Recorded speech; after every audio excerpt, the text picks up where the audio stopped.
সাফ চ্যাম্পিয়নশিপ মাঠে গড়ানোর আগেই জাতীয় স্টেডিয়ামের মূল মাঠের সংস্কার কাজ শেষ হবে বলে আশাবাদী বাফুফের গ্রাউন্ডস কমিটি। পর্যায়ক্রমে আন্তর্জাতিক ও ঘরোয়া ফুটবলের ভেন্যুগুলো সংস্কার করা হবে বলছে এই কমিটি। এদিকে সেপ্টেম্বরের পরিবর্তে নভেম্বরে সাফ চ্যাম্পিয়নশিপ আয়োজন হতে পারে বলে জানিয়েছেন দক্ষিণ এশিয়ান ফুটবল সংস্থা সাফ সভাপতি কাজী সালাউদ্দিন। জানাচ্ছেন কুশল ইয়াসের। 2018 সালের পর আবারও সাফ চ্যাম্পিয়নশিপের আয়োজক হচ্ছে বাংলাদেশ।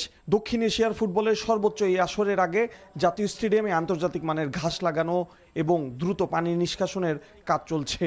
নবগঠিত গ্রাউন্ডস কমিটি এদিন জাতীয় স্টেডিয়াম পরিদর্শন করে। তাদের আশা দ্রুততম সময়ে মাঠ খেলার জন্য প্রস্তুত হবে। আমরা আশা করি মিড অগস্টের ভিতরে আমাদের গ্রাউন্ডস রেডি হয়ে যাবে খেলার জন্য। গ্রাউন্ডসকে প্রিপেয়ার করে হ্যান্ড ওভার করে দিতে যেন সাফের জন্য আমরা প্রিপেয়ার থাকি। 2024 সালে দায়িত্ব গ্রহণ করলেও প্রায় 1.5 বছর ধরে বাফুফের ছিল না কোনো গ্রাউন্ডস কমিটি। কেন দেরিতে কমিটি হলো সেটির ধারণা দিয়েছেন দায়িত্বপ্রাপ্তরা। ভবিষ্যতে যদি আমরা ধরেন সিলেট, চিটাগং বা এরকম যে জায়গাগুলোতে আমাদের খেলা হবে, ওই জায়গাতে আমরা আমাদের বিএফএফ থেকে আমরা প্রফেশনাল সিস্টেমে আমরা আমাদের লুক রাখবো। এদিকে মাঠ প্রস্তুতে যখন জোর পদক্ষেপ নিচ্ছে বাফুফে, ঠিক তখন সাফ চ্যাম্পিয়নশিপ পেছানোর ভাবনা সাফ কর্তৃপক্ষের। সেপ্টেম্বরের উইন্ডোতে ভারত ফিফা আসিয়ান কাপের আমন্ত্রণ পাওয়ায় বিপাকে পড়েছে দক্ষিণ এশিয়ান ফুটবল সংস্থা সাফ। ওই উইন্ডোতে নভেম্বর উইন্ডোতে এখন ইন্ডিয়া ছাড়া সাফ করাও তো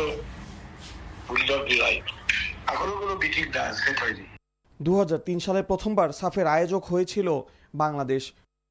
কুশল ইয়াসির, এনটিভি নিউজ, ঢাকা।